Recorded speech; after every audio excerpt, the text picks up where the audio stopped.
Okay, so I pulled out one of the rear calipers. Here are the brake pads. Still some meat on them.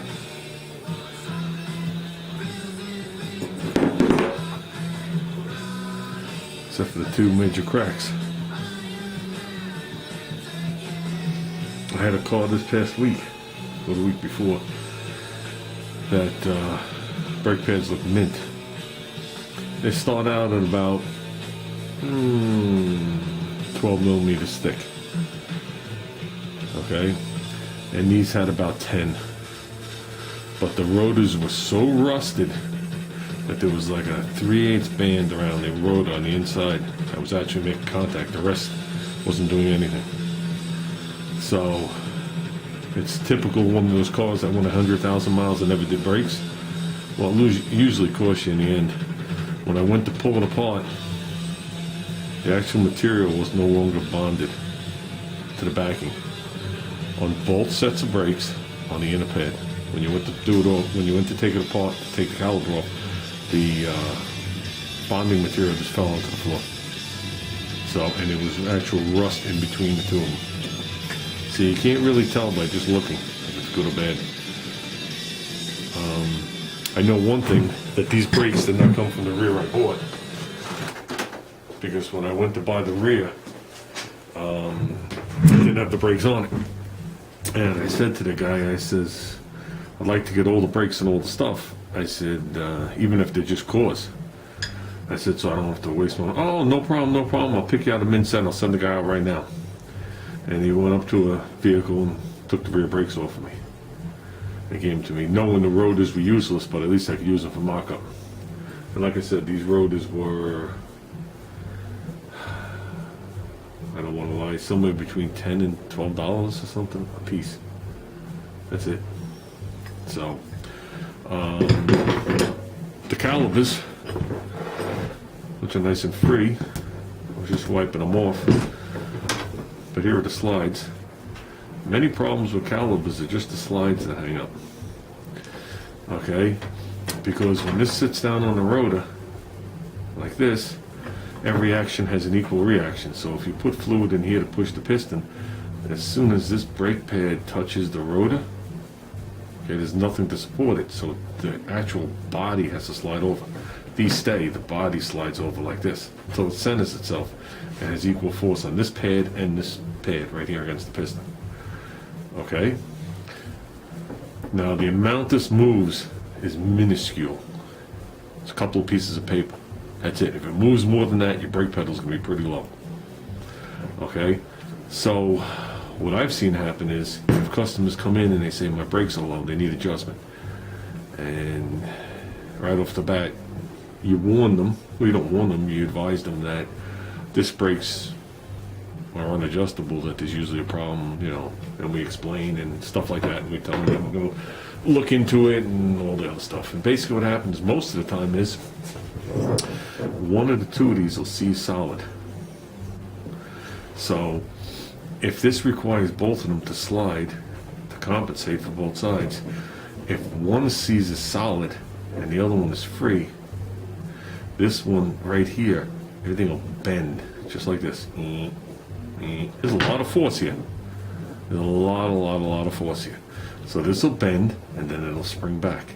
So instead of this piston going in this piece of paper thickness, it'll go back 1/16 of an inch. So the next time you step on it, you have to take up that 1/16 of an inch, then the initial. So your brake pedal's lower.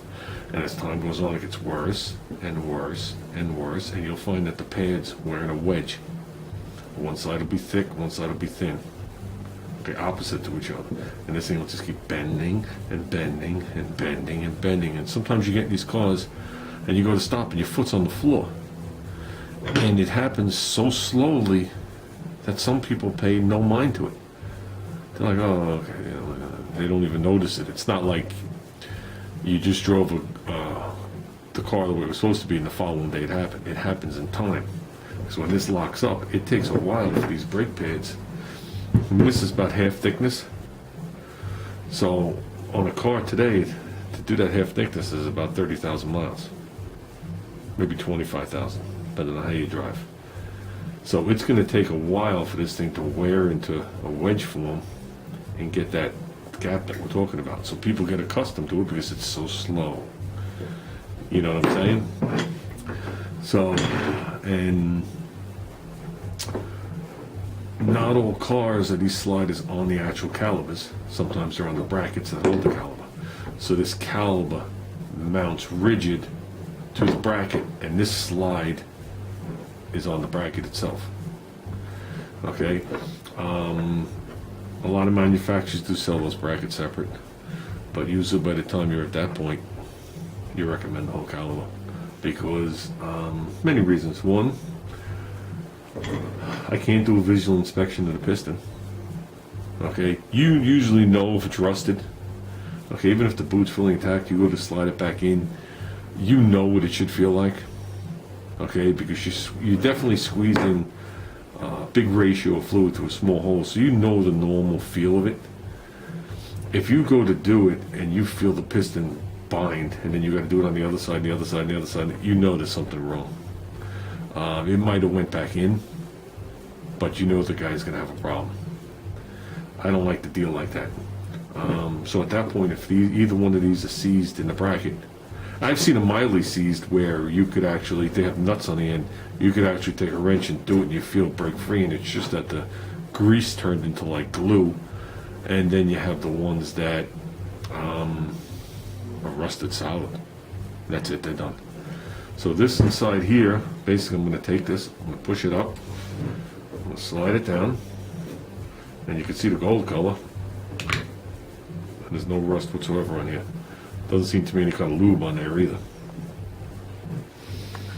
And then these right here, I've never had one of these apart, but I'm pretty sure it's the same as the rest. You just could fold it or roll it in and pull it through. And basically, if any of that stuff failed, it has no effect on the caliper itself because this pin is riding on this rubber inside here. So if for some reason this grows to the point where it can't slide in this rubber anymore, okay,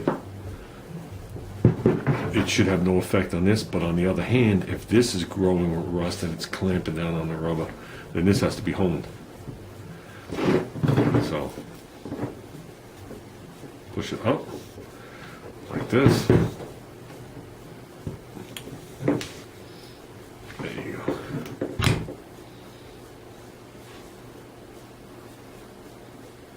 Now this one and this one, it's the same, but you can see machine marks on this one. Very light on this one. And that's under the gold. That's just poor quality from the factory. Are these factory calibers?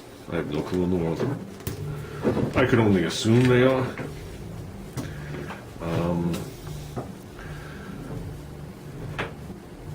But I just figured I'd show you guys that. This particular setup, this is the caliper that's on the driver's side of the car. Yes, we're going to replace this hose, even though there's nothing wrong with it. This particular one, the hose goes to here.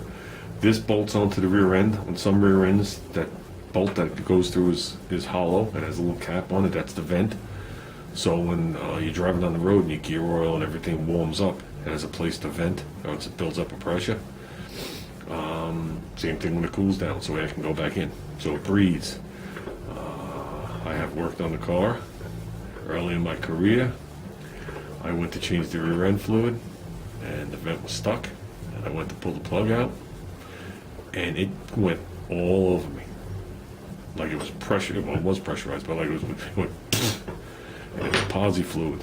And 30 years ago, posi fluid had the wheel oil in it. I had to go home, take a shower, and change my clothes. That's how nasty the smell was. I went home at lunchtime. But this particular one goes on the bracket. This goes on the differential, or the tube, down like this. This piece right here goes to the other caliper, and then this is the hose that goes up to the car. So they do it all in one shot. A lot of manufacturers, you have the metal line across the rear, especially on drum brakes, and then you got a T-block, usually mounted on one of the differential bolt covers, and then you got the rubber hose up to the center of your car.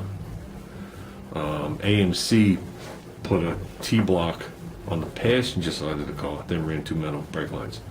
So if you have calipers, you need some kind of soft line.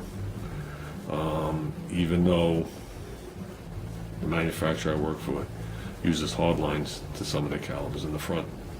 And they hard line it up to the strut, or the knuckle, or the spindle, however you want to word it, and then there's a rubber hose from there to the body. So when you take off that caliper, okay, unless you pop the clip off the hard line, you're bending a hard line.